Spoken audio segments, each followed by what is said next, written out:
Oi, pessoal! Hoje a gente vai mergulhar nas ideias centrais de política e educação do Paulo Freire. É uma obra fundamental, sabe? Que nos faz pensar muito sobre como a gente aprende e como a gente convive em sociedade. E para começar, essa frase já diz tudo, né? Ninguém nasce feito. É exatamente aqui que a gente começa a nossa jornada pelo pensamento dele. Essa ideia aqui é a base de toda a sua filosofia. Então, para a gente entender a visão que o Freire tem da educação, a gente precisa primeiro dar um passo atrás e entender como ele via o próprio ser humano. A ideia central de Freire é que nós somos seres, por natureza, inacabados. A gente está sempre se construindo. E por isso o aprendizado não é só uma coisinha que acontece na infância, na escola, não. É parte essencial do que significa ser humano. A gente é, como ele diz, programado para aprender. E essa vontade de aprender, de crescer, não é só para ter um currículo melhor, sabe? Freire dá um nome mais profundo para isso, a vocação para ser mais. É quase uma necessidade existencial de se humanizar e de ajudar em reinventar o mundo à nossa volta. Certo, se aprender é tão fundamental assim para a nossa existência, surge uma pergunta crucial. Qual é, afinal, o verdadeiro propósito da educação? Bom, se o nosso objetivo é sempre ser mais, se humanizar, será que a educação pode ser uma coisa neutra, imparcial? A resposta do Freire para isso é um sonoro não. E é exatamente aqui que a gente entra num debate central sobre as práticas educacionais. E olha que interessante essa comparação. Basicamente, Freire está dizendo que a educação é sempre um ato político. Não tem como escapar. Ou ela serve para dominar, para manter as coisas como estão, ou ela serve para libertar, para desafiar e transformar o mundo. Então fica o recado.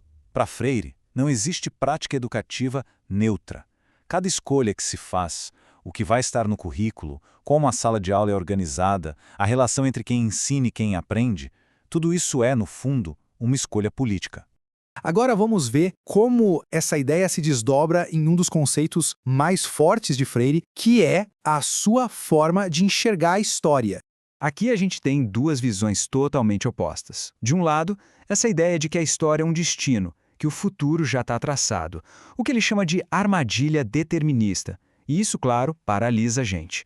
Do outro lado, a visão da história como um campo aberto, cheio de possibilidades, um futuro que a gente constrói.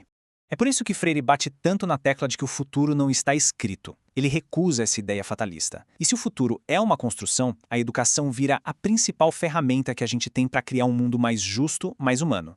Isso tudo nos leva a uma questão bem prática. Se a educação é essa força toda, será que ela acontece só nos muros da escola? A resposta dele é que não, de jeito nenhum. Freire amplia totalmente esse conceito. Ele vai dizer que a própria cidade onde a gente vive é uma grande educadora. A gente é moldado por ela e, ao mesmo tempo, a gente molda a cidade. É uma via de mão dupla.